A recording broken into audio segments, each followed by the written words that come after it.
4 वर्षांपासून विभक्त राहत असलेले पती पत्नी यातल्याच पत्नीनं आपल्या पतीला एका लॉजमध्ये भेटण्यासाठी बोलावलं. पतीला असं वाटलं की कदाचित काहीतरी चर्चा होईल, इथून पुढच्या काळामध्ये तुटलेला संसार पुन्हा एकदा जुळेल आणि पुन्हा एकदा नव्यानं सगळ्या गोष्टी सुरू होतील.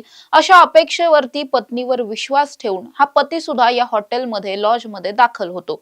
मात्र तिथून पुढे त्याच्यासोबत जे काही घडतं त्यामुळे सध्या संपूर्ण छत्रपती संभाजीनगर हादरलेलं पाहायला मिळतंय. संपूर्ण प्रकरण सविस्तरपणे समजून घेऊयात. नमस्कार, मी समृद्धी आणि तुम्ही पाहताय टॉप न्यूज मराठी.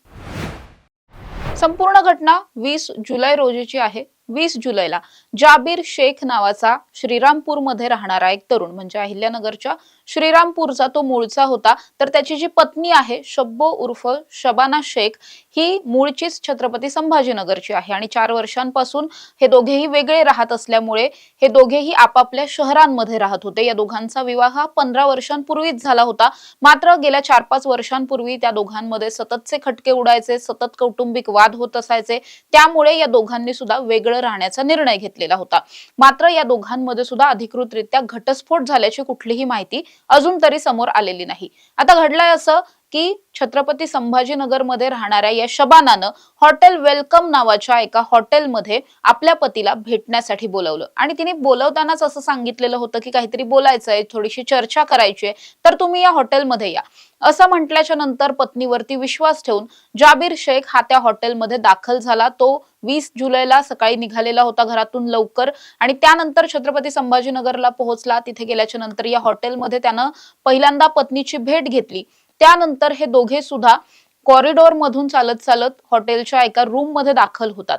तिथे गेल्याच्या नंतर काही काळ तर हे दोघेच जण आतमध्ये असतात. त्यानंतर मात्र अचानक या सगळ्यामध्ये एंट्री होते ते या शबानाच्या मामाची. शबानाचा मामा असतो तो सुद्धा या हॉटेलमध्ये दाखल होतो, या रूम मध्ये जातो.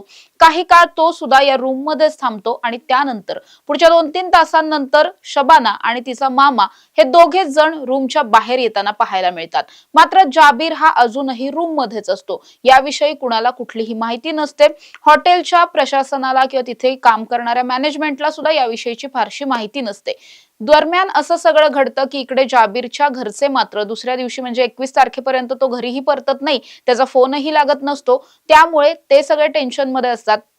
त्यानंतर त्याच्या कुटुंबियांकडून, त्याच्या काकांकडून तो बेपत्ता झाल्याची तक्रार दाखल केली जाते आणि जेव्हा पोलीस या सगळ्या प्रकरणाचा तपास सुरू करतात, काही सीसीटीव्ही कॅमेरे चाळतात, काही मोबाईलचे टॉवर लोकेशन्स चेक केले जातात, त्यावरून असं निष्पन्न होतं की जाबीर हा छत्रपती संभाजीनगरमध्ये या हॉटेलमध्ये गेलेला होता आणि तिथून पुढे पोलिसांनी जो काही तपास केला त्याच तपासामधून ही निर्घृण हत्येची एकंदरीत केस जी आहे ती समोर आली आहे. मात्र असं नेमकं काय घडलेलं होतं की 4 वर्षांनंतर पुन्हा एकदा पतीशी जवळीक साधण्याचा प्रयत्न करून किंवा त्याला चर्चेसाठी बोलून मग या पत्नीनं त्याचा काटा काढला, असं या दोघांमध्ये नेमकं काय घडलेलं होतं, या हत्येच्या मागचं मूळ कारण काय आणि शबानाच्या मामाचा या सगळ्यामधला मुख्य रोल काय, या सगळ्याच प्रश्नांची उत्तरं शोधण्यासाठी सध्या छत्रपती संभाजीनगर पोलीस तपास करत असलेले पाहायला मिळतात. त्यांच्या तपासातून आता काय काय समोर येत आहे हे पाहणं अतिशय महत्त्वाचं असणार आहे. अशा ताज्या आणि महत्त्वाच्या बातम्यांसाठी तुम्ही पाहत राहा टॉप न्यूज मराठी. आपला महाराष्ट्र, आपली बातमी.